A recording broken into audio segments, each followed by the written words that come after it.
प्रश्न संख्या 5048। माननीय मुख्यमंत्री महोदय। अध्यक्ष महोदय,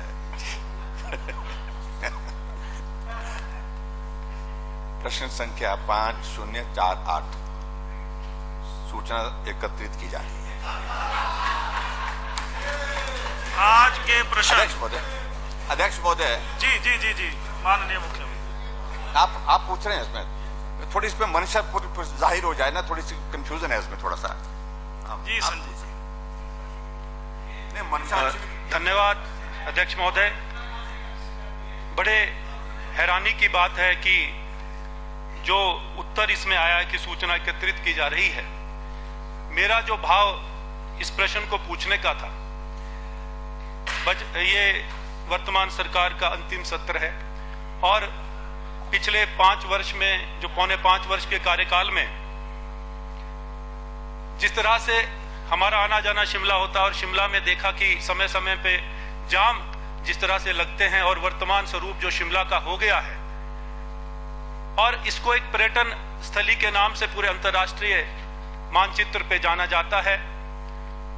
हमारा यह प्रयास रहना चाहिए था कि इसे एक पर्यटक स्थल के रूप में विकसित करते, लेकिन एक कार्यस्थली बन गई है और समय समय पे आज, क्योंकि देश काल और परिस्थिति के अनुसार जो है हमें निर्णय लेने पड़ते हैं। वर्तमान सरकार से मेरा यह प्रश्न पूछने का भाव सिर्फ यही था कि आज जिस तरह से पर्यटक आते हैं, विजिटर्स आते हैं शिमला में और एक घंटा पौना घंटा उनको जाम में फंसना पड़ता है, उस आज जरूरत थी कि जो यहाँ पर ऑफिसेज है उनको शिफ्ट किया जाता साथ लगते विधानसभा क्षेत्र में, ताकि साथ लगते विधानसभा क्षेत्र में अर्की विधानसभा क्षेत्र जो साथ लगता है, मैं वहां के इंटरेस्ट की भी बात कहूंगा कि कुछ कार्यालय वहां स्थानांतरित किए जाएं ताकि वहां की भी आर्थिक बड़े विकास हो और यहाँ का जो प्रेशर, स्ट्रक्चरल प्रेशर जो बढ़ रहा है, अब हर 6 महीने बाद हम पढ़ते हैं कि रिच पे जो है धंस रहा है या फिर कहीं पर कोई इमारत गिर गई है, इन सभी को रोकने का एकमात्र विकल्प है कि यहाँ पर जो ये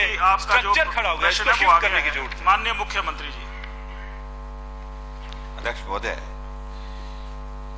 मंशा जाहिर हुई है माननीय सदस्य की और उसमें भाव अच्छा है कि शिमला एक हमारा एक टूरिस्ट डेस्टिनेशन है, इंटरनेशनली नोन टूरिस्ट डेस्टिनेशन है और शिमला प्रदेश की राजधानी भी है।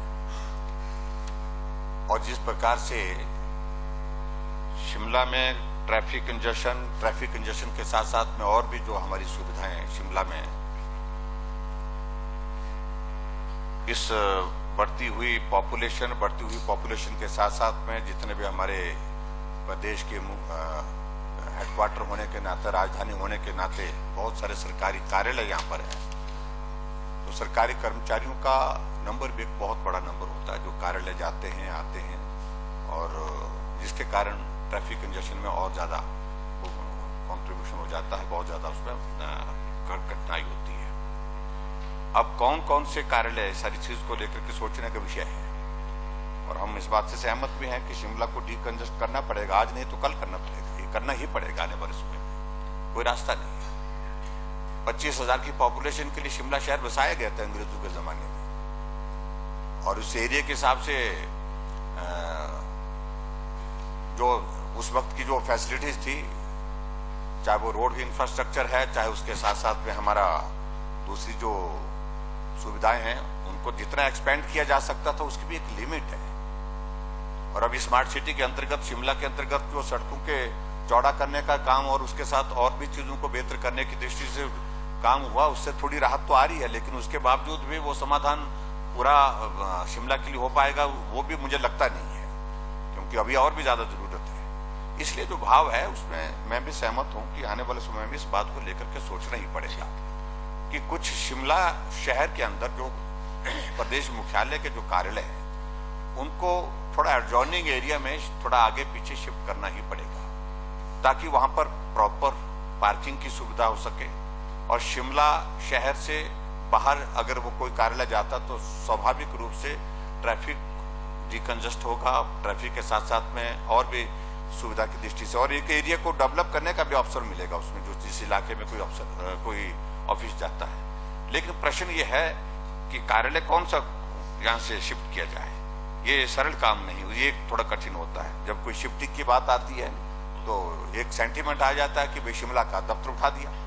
तो इन सारी चीजों को लेकर के पहले कुछ कदम उठाए गए थे उस वक्त, जैसे एजुकेशन बोर्ड धर्मशाला हो गया, इसके अलावा और भी कुछ एक कार्यालय जो यहाँ से शिफ्ट हुए थे। ऐसी सूरत में कुछ चीजों को लेकर के विचार करने की आज की तारीख में जरूरत है। हम एग्जामिन करेंगे इसमें कौन कौन से दफ्तर जो है एडजॉर्निंग एरिया के साथ में किए जा सकते हैं। ये विचार के लिए एक अच्छा सुझाव है।